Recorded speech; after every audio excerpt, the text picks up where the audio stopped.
Selamat berjumpa kembali dengan Ibu Sarce Sarah MPD dalam pelajaran Bahasa Indonesia.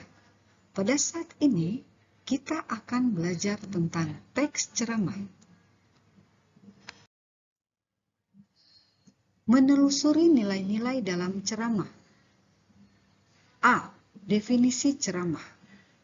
Kemudian, informasi berupa permasalahan aktual dalam ceramah, telaah isi ceramah dan kebahasan ceramah, penyusunan teks ceramah.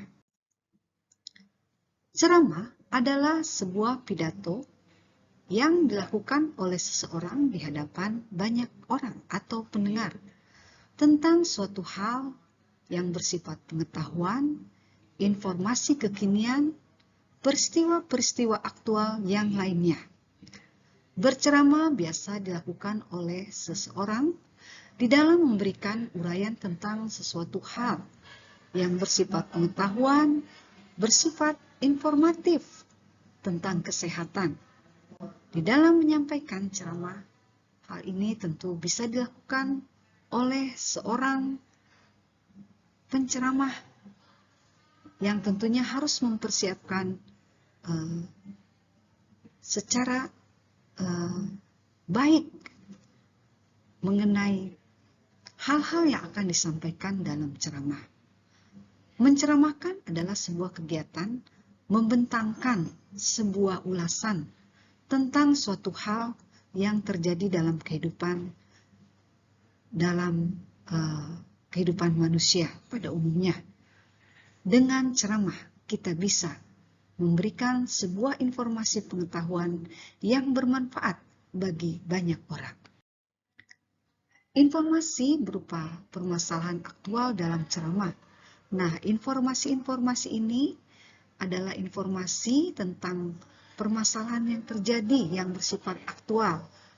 Kemudian di dalam materi kali ini juga akan disampaikan tentang jenis-jenis informasi. Lalu bagaimana cara memberikan tanggapan terhadap informasi dan permasalahan aktual yang disampaikan oleh seorang penceramah. Informasi merupakan pemberitahuan atau penyampaian kabar tentang sesuatu. Pokok-pokok informasi bisa didapatkan dengan memperhatikan unsur-unsur 5W+1H. Apa, di mana, kapan, siapa, mengapa, dan bagaimana. Atau biasa disingkat dengan adik Simba. Apa, di mana, kapan, siapa, mengapa, dan bagaimana. Permasalahan aktual adalah sebuah peristiwa yang betul-betul terjadi dan sedang terjadi dan ramai dibicarakan orang banyak. Nah, bagaimana langkah-langkah di dalam menyimak sebuah ceramah? Yang pertama, kita harus fokus terhadap ceramah yang disampaikan, mendengarkan dengan sungguh-sungguh. Kemudian setelah itu kita bisa mencatat pokok-pokok informasi. Selanjutnya, informasi yang sudah kita catat, kita ambil, kita tarik menjadi sebuah bentuk kalimat atau paragraf yang sederhana. Jadi, di dalam berceramah ada berbagai macam informasi yang disampaikan oleh seorang penceramah. Jadi informasi itu bisa informasi yang bersifat menghibur, bisa menyenangkan, atau bersifat pemberitahuan, atau informasi yang mengajak seseorang untuk melakukan sesuatu hal yang tentunya yang bersifat positif. Informasi ada yang bersifat formal, ada juga informasi yang bersifat non-formal. Nah, informasi ini bisa disampaikan secara lisan maupun secara tulisan. Nah, tanggapan. Di dalam memberikan tanggapan terhadap ceramah yang sudah kita dengar, sebagai audiens yang baik, tentunya tanggapannya bisa dilakukan dengan menyimak ceramah dengan seksama, lalu mencatat pokok-pokok isi ceramah, lalu memberikan tanggapan terhadap materi ceramah dengan baik.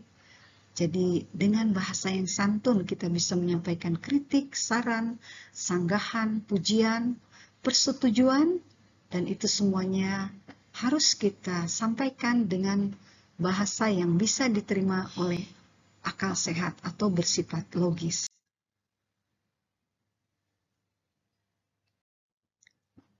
Selanjutnya, pada materi ini juga kita akan pelajari tentang telaah, isi, struktur, dan kebahasan ceramah. Unsur-unsur ceramah. Struktur teks ceramah. Kaidah kebahasan dalam teks ceramah dan bagaimana menyimpulkan isi ceramah.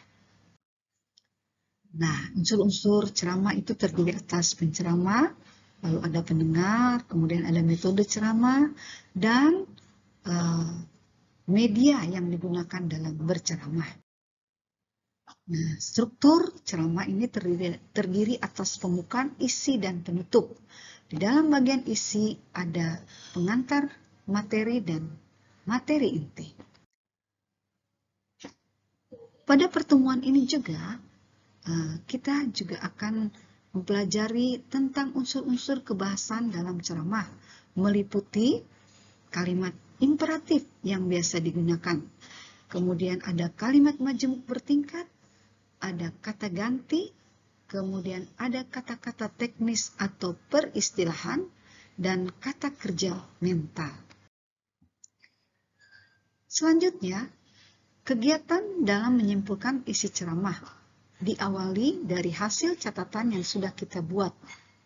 Catatan tentang pokok-pokok isi ceramah, dan setelah itu kita membuat kesimpulan dari ceramah. Ada aspek-aspek yang perlu diperhatikan di dalam menyimpulkan isi ceramah. Antara lain, simpulan harus memuat seluruh pokok ceramah. Simpulan tidak menyinggung atau tidak menyimpang dari isi ceramah. Kemudian simpulan bukan komentar, melainkan ringkasan isi ceramah. Kegiatan menyimpulkan isi ceramah, kegiatan ini diawali dengan dari hasil catatan pokok isi ceramah, kemudian kita buat kesimpulannya. Nah, topik ceramah. Topik ceramah adalah pokok pembicaraan dalam ceramah. Topik yang dapat digunakan dalam penyusunan teks ceramah antara lain masalah pendidikan budi pekerti, peristiwa aktual, pengalaman pribadi, isu budaya, politik, permasalahan sosial, dan permasalahan remaja. Nah, tujuan dalam berceramah itu adalah maksud atau arah yang akan dituju. Di dalam teks ceramah itu ada dua macam tujuan. Ada tujuan umum dan tujuan khusus. Tujuan umum dari ceramah adalah menyampaikan sebuah informasi, memberitahukan. Selanjutnya mempengaruhi pendengar. Dan yang ketiga adalah menghibur atau rekreatif. Sedangkan tujuan khususnya adalah merupakan rincian dari tujuan umum. Kemudian pada bagian ini kita juga akan membuat kerangka ceramah. Nah, kerangka ini bisa kita susun sebagai berikut. Langkah pertama, menentukan tema ceramah berdasarkan topik yang kita pilih. Selanjutnya, menulis pokok-pokok isi ceramah dan mengembangkan pokok-pokok isi ceramah menjadi paragraf-paragraf padu. Cara menyusun ceramah adalah sebagai berikut. Yang pertama, mengembangkan kalimat-kalimat gagasan pokok yang telah dicatat menjadi sebuah paragraf.